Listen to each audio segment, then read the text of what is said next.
오늘은 조금 특이한 의뢰 하나를 가지고 왔습니다.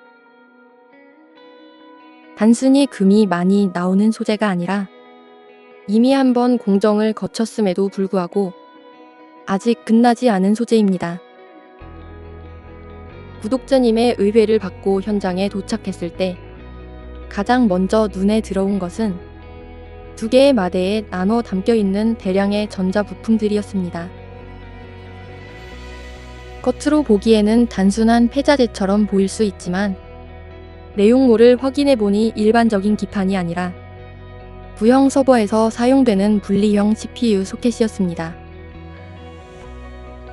이 부품은 단순한 플라스틱 구조물이 아니라 CPU와 메인보드를 연결하는 핵심 인터페이스로 수천 개에 달하는 미세 접점을 통해 전력과 신호를 동시에 전달하는 역할을 합니다. 특히 서버용 제품은 일반 소비자용 제품보다 훨씬 높은 신뢰성이 요구되기 때문에 접점 전체에 높은 품질의 금도금이 적용되는 구조를 가지고 있습니다. 여기서 중요한 기술적 특징이 하나 있습니다. 이 구조는 LGA 방식이라고 불리는데 일반적으로 생각하는 것과 달리 CPU 쪽이 아니라 소켓 쪽에 접점이 존재하는 구조입니다. 이 방식은 접촉 저항을 낮추고 산화를 방지하며 고속 신호 전달 안정성을 확보하기 위해 금도금이 필수적으로 적용됩니다. 하지만 여기서 많은 분들이 오해하는 부분이 있습니다. 금도금이 되어 있다고 해서 반드시 높은 금 회수량이 나오는 것은 아닙니다. 금의 두께, 면적, 구조, 그리고 공정 방식에 따라 결과는 완전히 달라집니다. 그리고 이번 의뢰가 바로 그 차이를 보여주는 대표적인 사례입니다. 구독자님의 이야기를 들어보면 이미 해당 부품은 한 차례 타업체를 통해 금 추출 공정을 진행한 상태였습니다. 하지만 결과는 기대했던 수준의 절반 정도에 그쳤고 그보다 더 중요한 부분은 공정이 완전히 끝난 느낌이 아니라 아직 금이 남아있는 것 같다는 의심이 들었다는 점입니다. 이 지점에서 핵심이 갈립니다. 금이 없는 것이 아니라 공정이 금을 다 꺼내지 못했을 가능성이 존재한다는 것입니다. 타업체에서는 해당 소재를 방리 공정으로 처리했다고 합니다. 방리 공정은 금 도금층을 화학적으로 분리하여 표면에 있는 금을 떼어내는 방식으로 처리 속도가 빠르고 표면 금 회수에는 효율적인 방식입니다. 하지만 이 공정에는 분명한 한계가 존재합니다. 특히 이번 소재처럼 접점 밀도가 매우 높고 구조가 미세하며 금속 사이에 금이 끼어 있는 형태에서는 표면만 제거되고 내부 금은 그대로 남을 가능성이 높습니다. 이론이 아니라 실제로 확인이 필요합니다. 그래서 저희는 바로 분석기를 통해 상태를 점검했습니다.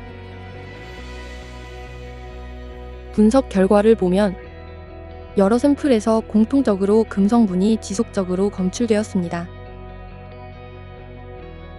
일부는 미량 수준으로 나타났지만 많게는 14.99%까지 확인되었습니다.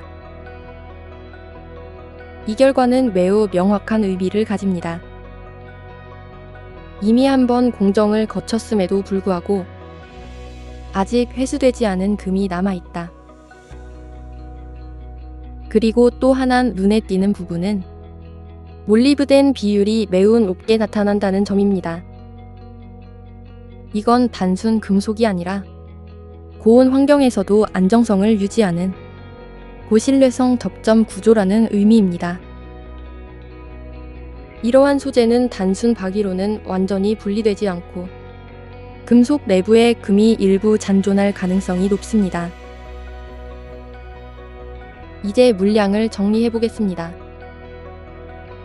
이번 의뢰 물량은 7.45kg, 3.66kg, 2.17kg, 총 약 13.28kg 규모입니다. 여기서 중요한 판단이 필요합니다. 이미 한번 처리된 소재를 같은 방식으로 다시 처리할 것인지, 아니면 완전히 다른 접근으로 남아있는 금까지 끌어낼 것인지. 저희는 본격 금 추출 공정에 들어가기 전에 회의를 진행했고, 기존과는 다른 접근으로 남아있는 금을 모두 끌어내는 것을 선택했습니다. 이번에 적용할 공정은 질산 공정 기반의 금 회수 방식입니다. 박리 공정이 겉에 있는 금을 떼어내는 방식이라면, 질산 공정은 모재 자체를 분해하면서 내부에 남아있는 금까지 분리하는 방식입니다. 특히 구리, 니켈, 합금 계열 금속들을 제거하는 과정에서 그 속에 숨어있던 금이 드러나게 됩니다. 즉, 이번 공정의 핵심은 이미 끝난 소재가 아니라 아직 끝나지 않은 소재를 완전히 정리하는 과정입니다. 겉으로 보기에는 이미 한번 처리된 폐자재에 불과하지만 분석 결과는 아직 회수 가능한 금이 분명히 존재한다는 것을 보여주고 있습니다.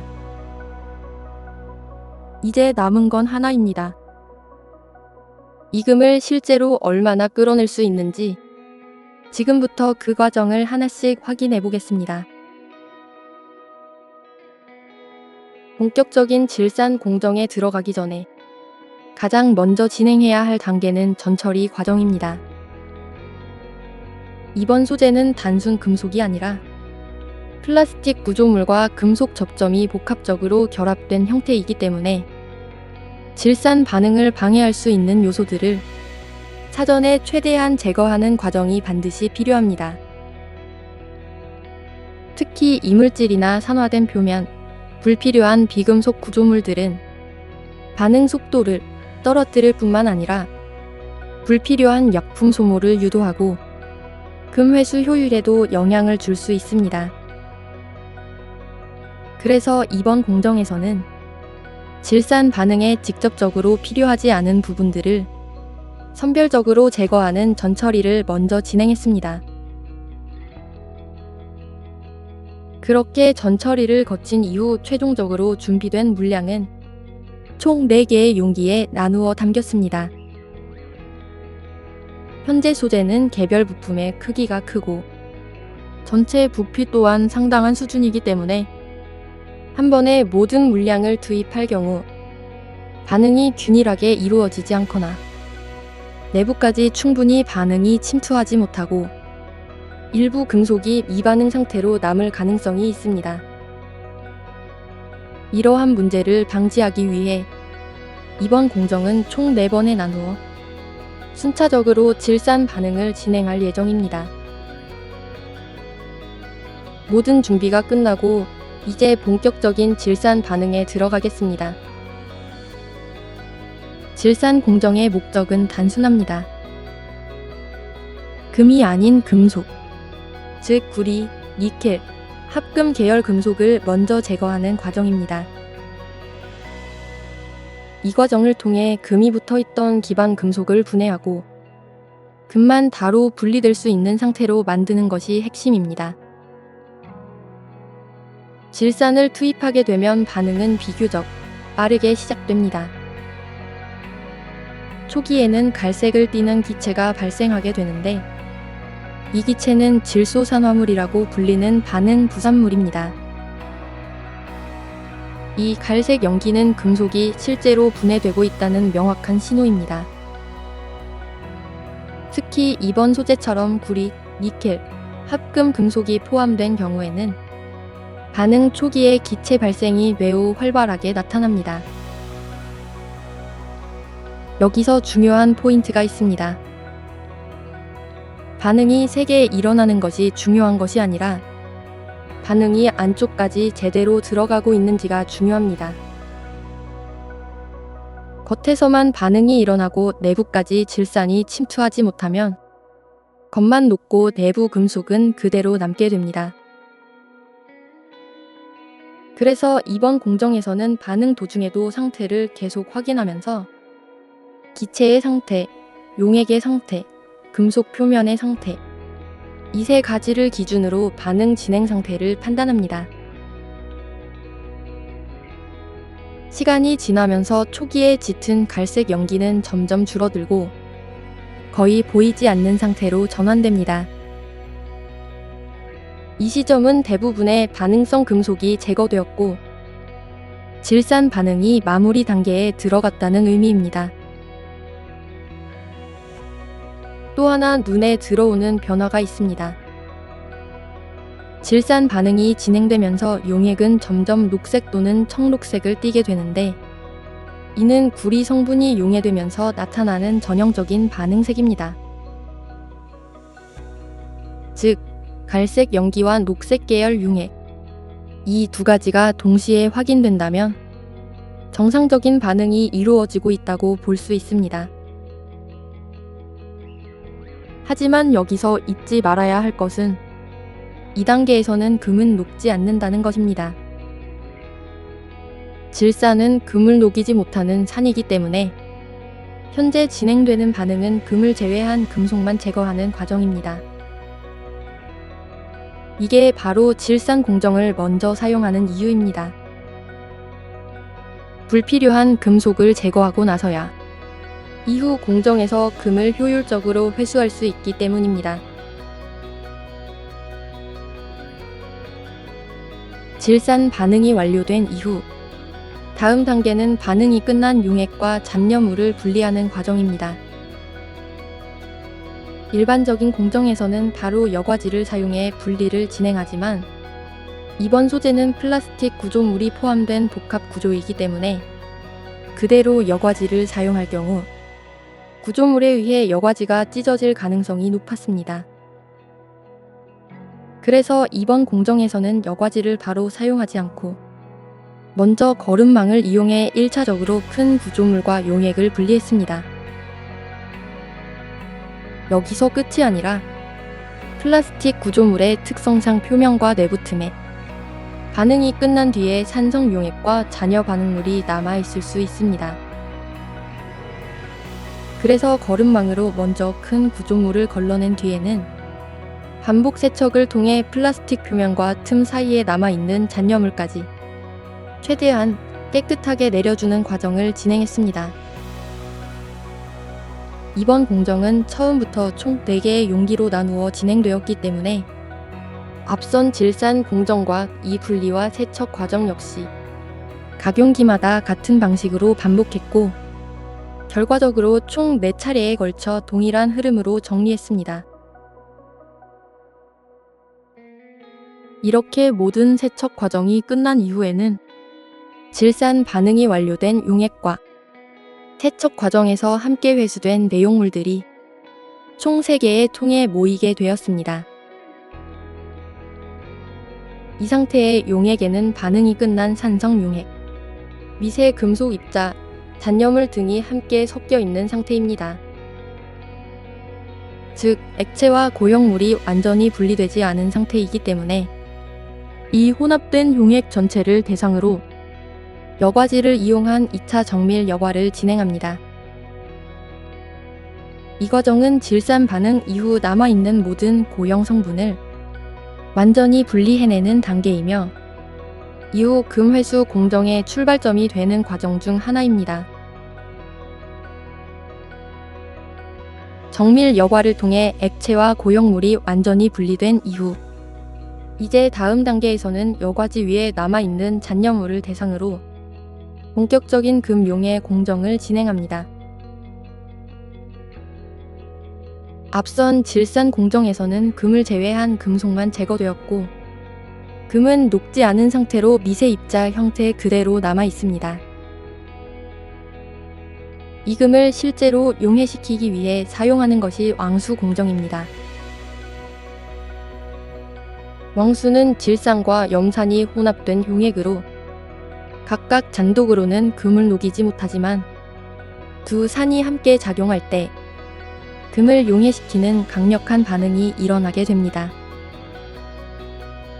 반응이 빠르게 일어난다고 해서 반드시 효율적인 것은 아니니 온도, 농도, 반응 상태를 지속적으로 확인하며 안정적으로 진행하는 것이 중요합니다.